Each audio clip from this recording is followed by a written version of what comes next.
Welcome to Author in Your Classroom from Plazoom. My name is Helen Mully, and I am so excited to be able to tell you that the author in your classroom, or wherever you're listening for this episode, is a very special guest indeed. In fact, she's practically literary royalty. Now, if I tell you that she's our current Children's Laureate, I hope at least some of you listening might be able to name her. Well done, everyone who got it right. She is, of course, the astonishingly talented, prolific and properly lovely Cressida Cowell. Welcome to the podcast, Cressida. Oh, thank you for having me on the podcast. Oh, it's our pleasure. Now, I don't need to tell our listeners, I'm sure, that you're the author who created the How to Train Your Dragon series, with its 12 titles, its film franchise, its TV series. You're also behind the lovely Emily Brown picture books done with Neil Layton. And more recently, the wonderful Wizards of Once adventures, the fourth and final instalment of which has just been published and which I've been reading and loving this week. I'm so It's pleased. kept me absolutely absorbed. It's been lovely. I do want to talk to you, Cressida, about the Wizards of Once and the magical creatures you've created for it. But before we get on to that, perhaps you could tell our listeners a little bit about how you came to be a writer in the first place. Oh, yes, that's interesting. Well, yes. When I was little... yes, It's a great way to start a story. Like I'm making this up. So I should just warn you, this is true. I do make up a lot of myself, but this is true. When I was little, I grew up in London in a house without a garden, but... My dad was a mad keen bird watcher. He was chairman of this thing called the RSPB, and then later after his job was in London, but after he retired, he was chairman of Kew Gardens, which looks after all plants and everything. Anyway, so what that meant was that when his heart was in the wilderness, although his job was in London. So every year from when I was a baby, we would be taken to this uninhabited island off the west coast of Scotland, an island so small that when you stood at the top of it, you could see sea all around you.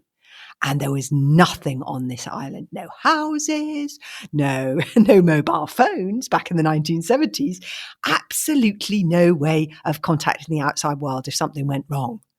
And the island's so small that when you stood on the top of it, you could see sea all around you. That sounds like Kieran Island. Exactly. It's like, in fact, it's very like, and this is the Isle of Burke, where Hiccup lives. Of course. Yes. And this was part of an archipelago of islands off the west coast of Scotland. And west coast of Scotland was the first place the Vikings came to when they invaded Great Britain. And it was the last place they left. So real Vikings would have lived up that island a long time ago. And Vikings believed that dragons really existed.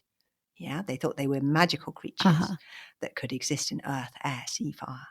So you see where this story is going, where I thought, because from when I was 9, my dad had a house built on the island, and then we spent the whole summer on that island in one little house with no electricity.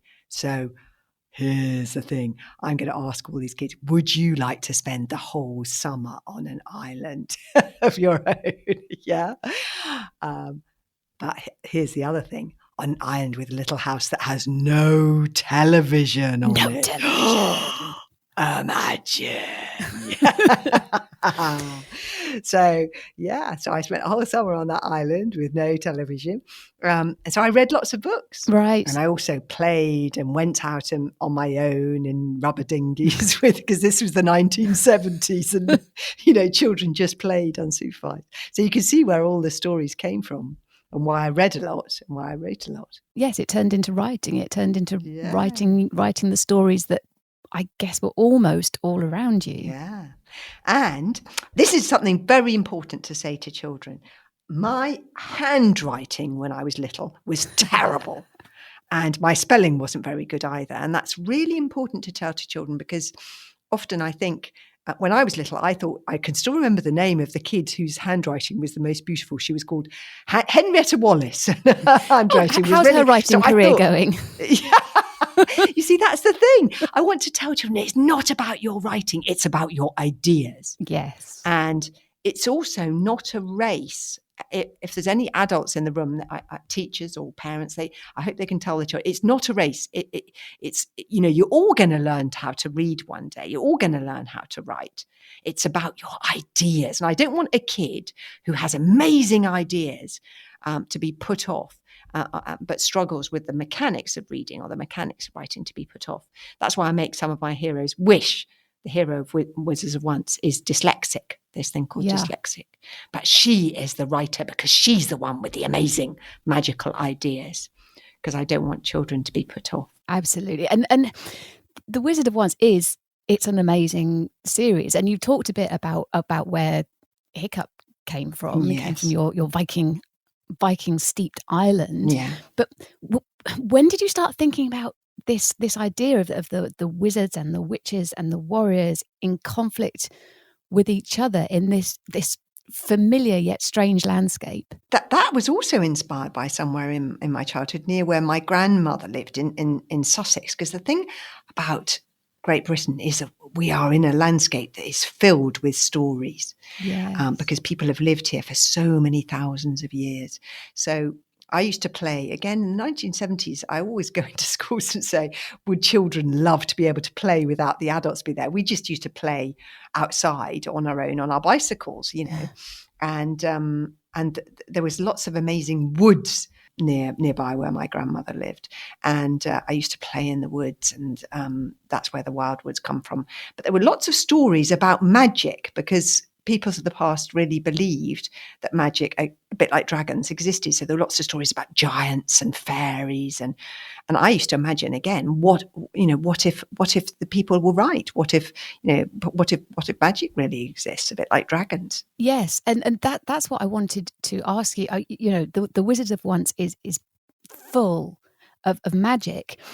And it's fantastic, but it has really quite strict rules. Do you think that's important when you're writing about magical creatures and situations to know what the rules are, or to have an idea of what you think the rules might be?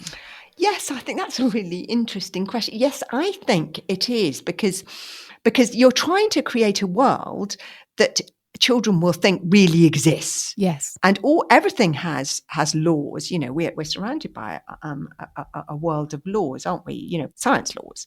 And so I think you sort of have to make up, if you're going to make a world that might feel real. Yeah.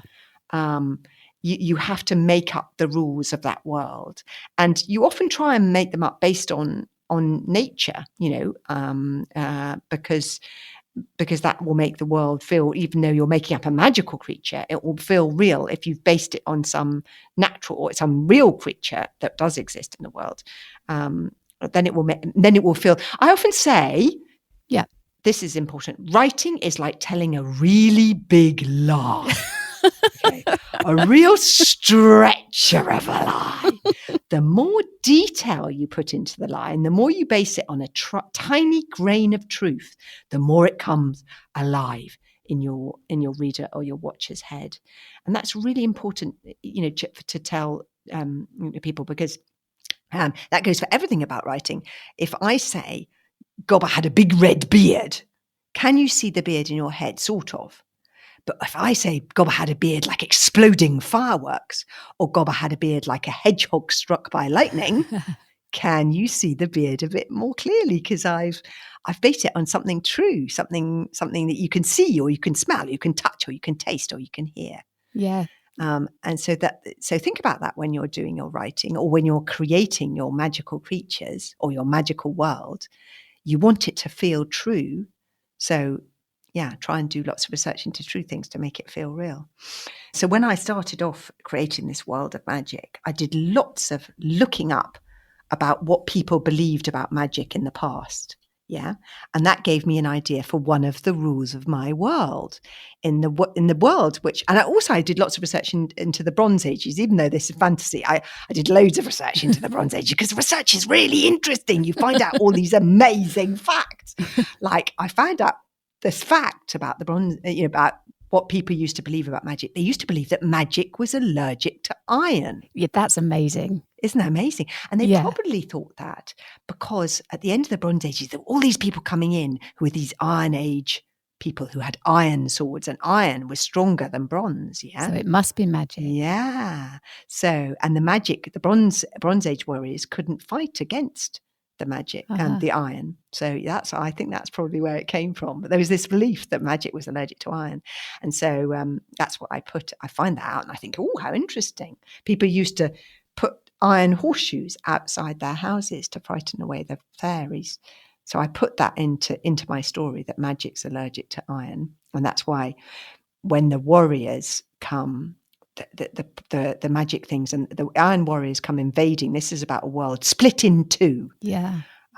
Where the iron warriors are invading and they're trying to get rid of all the magic. So all the giants and the sprites and the werewolves, and they're cutting down the trees to build their forts and their fields and their new modern world. Yeah. It's all sounding a bit familiar, to be honest. Yes. It would be lovely if you could perhaps read a little bit of the latest, the final instalment in the series, Cressida, and we've picked an extract which focuses on one of the many fantastic magical creatures that you've created for it. So, should we have a little pause just for a moment while we find the right page, and then come back for a taste of the world of the Wizards of Once?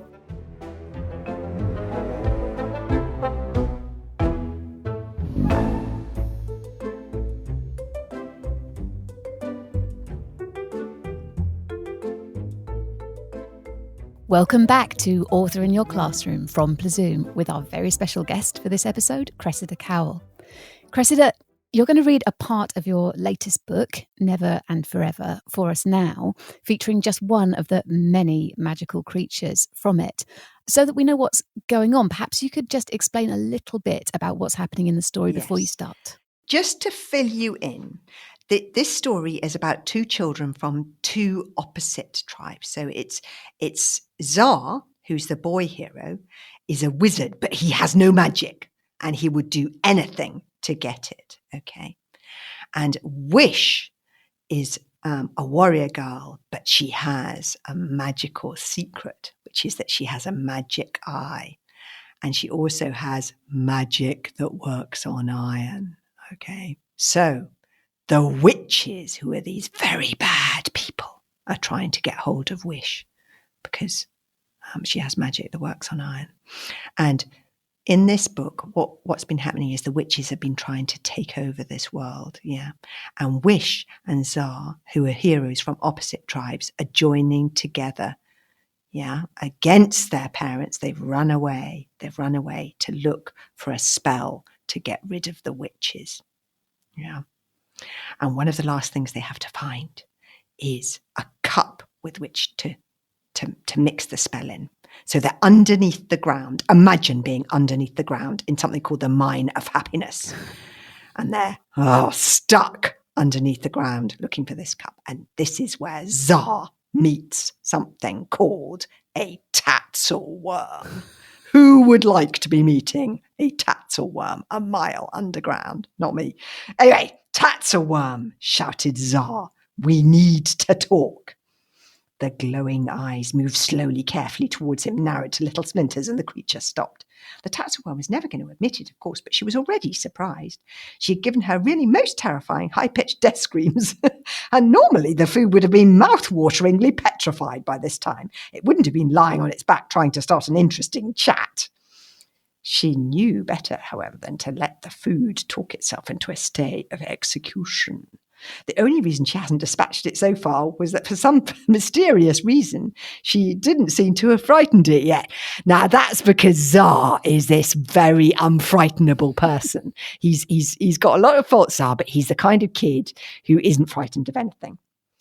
I haven't decided whether I'm going to tear you limb from limb or whether I should suck you out of your wrapping like a limpet out of its shell and swallow you whole, hissed the tatzelworm. And she sniffed the air hopefully. No sign yet of the delicious sweet smell of fear, which would make this meal as scrumptious as hazelnuts dipped in honey. How disappointing. That last threat really should have had the food in an exquisite quake of anxiety, wobbling with the scrumptiousness of a toothsome little jellyfish. The tatzelworm slithered forward slowly, thoughtfully, so close now that Tsar could begin to make her out in the light of the bowl of the spoon. Oh, By the way, the spoon is alive. Of course. Just thought I'd mention that, because this is a world in which, Wish, the spoon is made out of iron, but Wish has brought it alive because she has magic that works on iron. So it's a living spoon. I love the spoon. I love the spoon too. The spoon is a spoon. It can't talk, but it can run around. And anyway, so yeah, the spoon is frightened, which really Zara should have been frightened. Can you imagine being a mile under the ground faced with I'd be frightened. Zara could make out her eyes first and then her glittering smile. For one of the dreadful things about the tatzelworm is how it smiles even when it attacks. The tatzelworm is a kind of dragon. So there was something lizardy in this particular tatzelworm's cat-like face, as well as a keen, crafty intelligence in her calculating eyes. But the wings on her serpentine body were long, withered and ruined, for she had chosen to live in an iron mine, and that choice would have taken away her magic. What desperation would have made this creature willfully choose to live somewhere that would inevitably mean the destruction of the thing that made her so special, that meant she would forever no longer be able to fly up and join her ancestors in the sky when her dying time came. I don't need to talk, hissed the tatzelworm, and her grin was truly awful to behold. I need to eat. Dear. That was so good. Thank you so much. Well, that's a scary magical creature. It is. And I want to think about, can we talk about it? Because I would love Go it on. if you would make up your own magical creatures. Yeah. Because I know that children are fantastic at making things up, and they're the most creative people in the world, children, because they don't know the rules yet. Children are magic. Yeah. But I want you to think about, when you're making up a magic creature, if you're thinking up a dangerous creature like that, what I want you to do is to think about what would be I want you to think about really scaring yourself, because that's what I'm doing in my books. I'm either really scaring you, or I'm making you laugh, or I'm making you cry, or I'm making you think. So I want you to think about, if you're making a scary magical creature, making something that would be really scary would scare you. But also to do research into real scary creatures. Yeah, that gives you lots of ideas. So the tatzelworm is sort of based on a lizard, but also a real creature called a tatzelworm. If you look up the tatzelworm on the internet, you'll find out that there really was a creature called that. Oh. So that gives you ideas as well, looking up. So if I'm trying to create a new kind of dragon, I will look up lots of wonderful creatures, and I'll find, oh my goodness, there really is a creature in the world that is see-through. Yeah. There are amazing sea creatures under the sea that are see-through, and that'll give me an idea. I'll say, I'll find a fish that is see-through, and I'll think, oh, what if there was a monster that was see-through so that you could see its victims being digested when they went through the alimentary canal?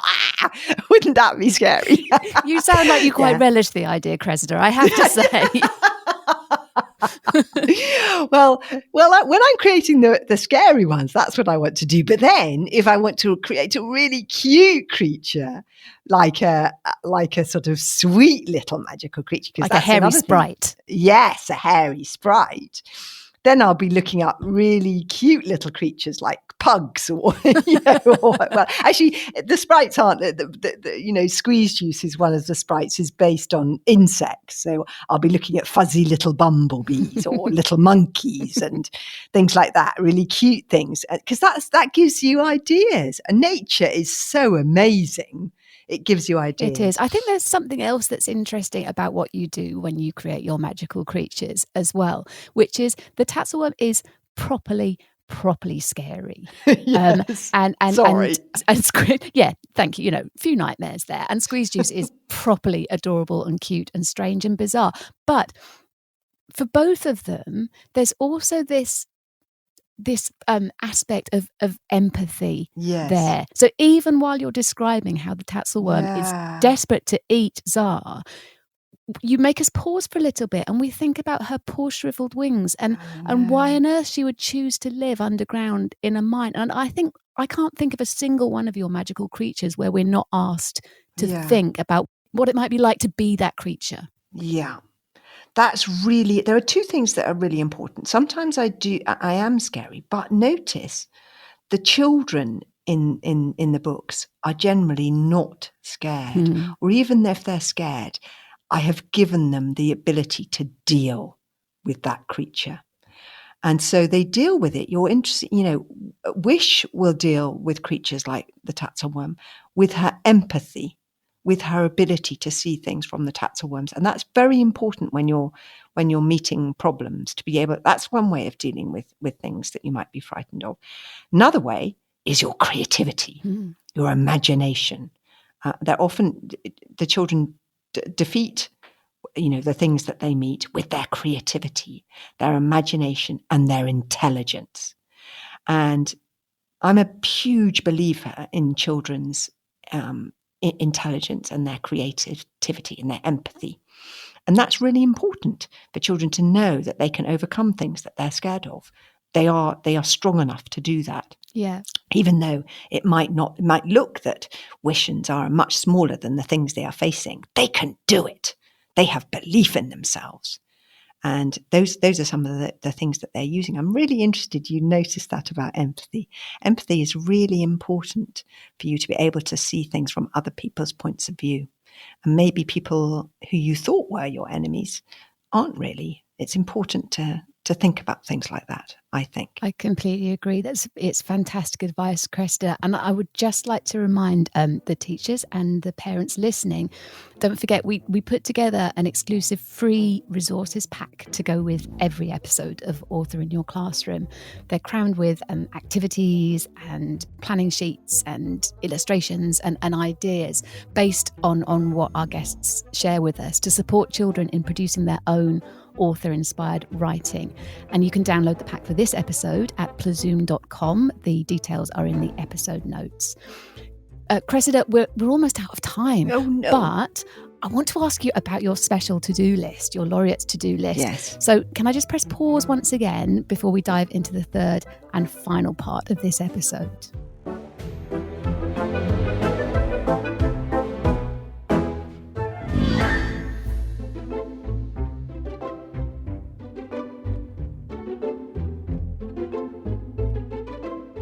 Welcome back to Author in Your Classroom from Plazoom with me, Helen Mully, and my super special guest, Cressida Cowell.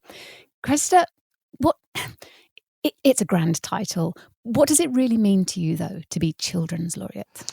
Oh, it's so important to me because I love films and telly. I love them. I watch loads and loads of films and telly. But books are incredibly important to me. And that's what being a Children's Laureate is about. It's about helping children find the magic of books, because reading is magic and magic is for everyone. Yeah.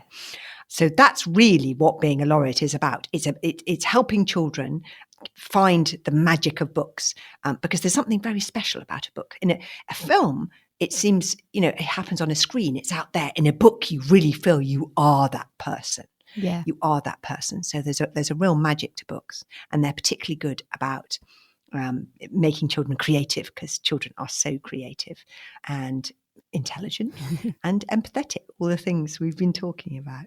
So yes, it's very important to me. Absolutely. And I know you put a to-do list together, because everyone needs a to-do list. So how did you decide on yours?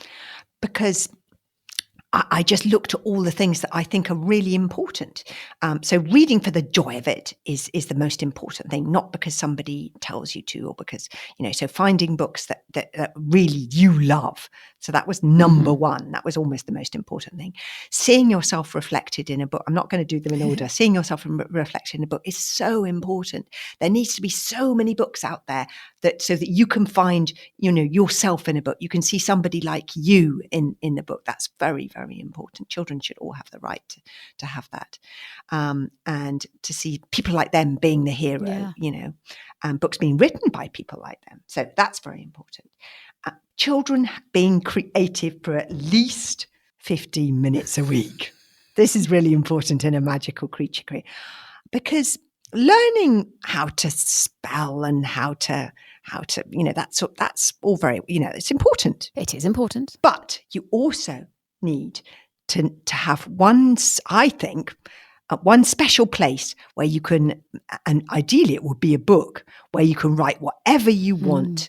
And the teacher cannot mark it. Did you hear that, That's teachers? very important. Yes. Just one. I had a lovely teacher in year 3, Miss Mellows, who did that for me. And it was really important because I told you about my messy handwriting and all of that kind of thing. But in this one book, I was allowed to write whatever I want. And wouldn't that be lovely if I'd say to go into schools and I say, would you like that one book where you could, create your own creatures, you could write whatever you want, you could make a game, design a game, you could do whatever you wanted, just in that one book, and nobody marked it. And so many children, they all put up their hands, and even the teachers put up their hands. It's a win for the teachers. No marking. No marking. Just for 15 minutes. So just a small space where children can write and create for the joy of it. That's a really important one for me. They're all important. Number 10 is having a planet to read on. That's a big one. That's pretty important, I would say. Yes. But you see, who is, this is why I love writing for children. I think children are often leading the way. Who is currently leading, the climate change kind of, us thinking about climate change all over the world? Is it an adult? Or is it a child? Greta Thunberg, So I think it's very important to have that on a children's laureate, because children are leading the way. Children, we've got a lot to learn from children. The adults have so much to learn from children.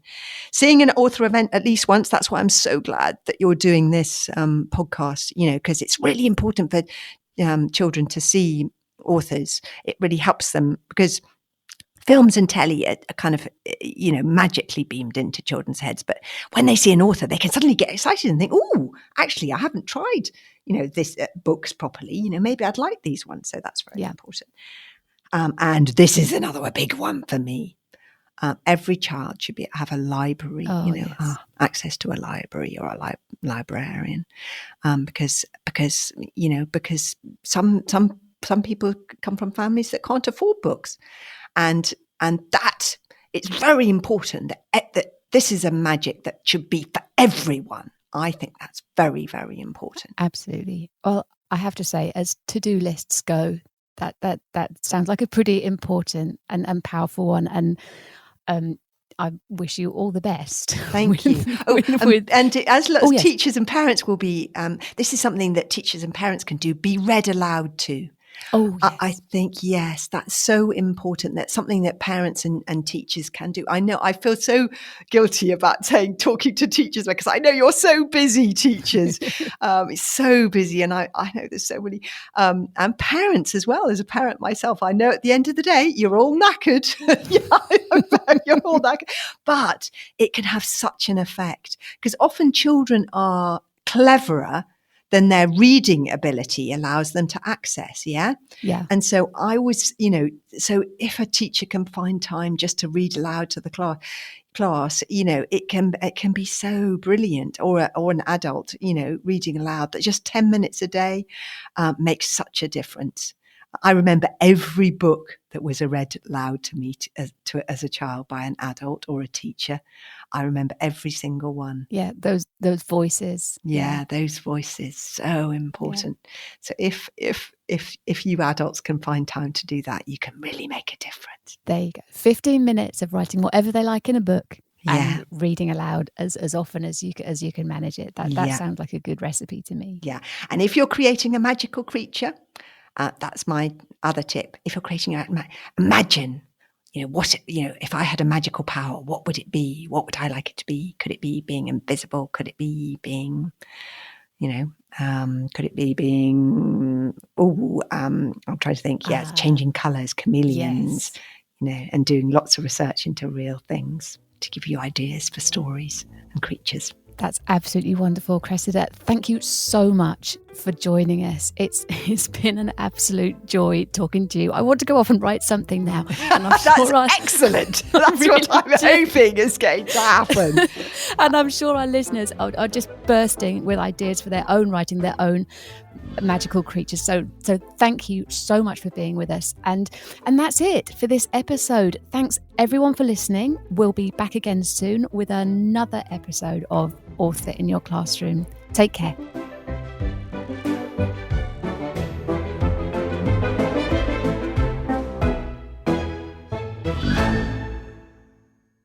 Author in Your Classroom is brought to you by Plazoom, where we are passionate about making great literacy lessons easy with inspiring, ready-to-go resources created by teachers to cover the whole of the primary curriculum.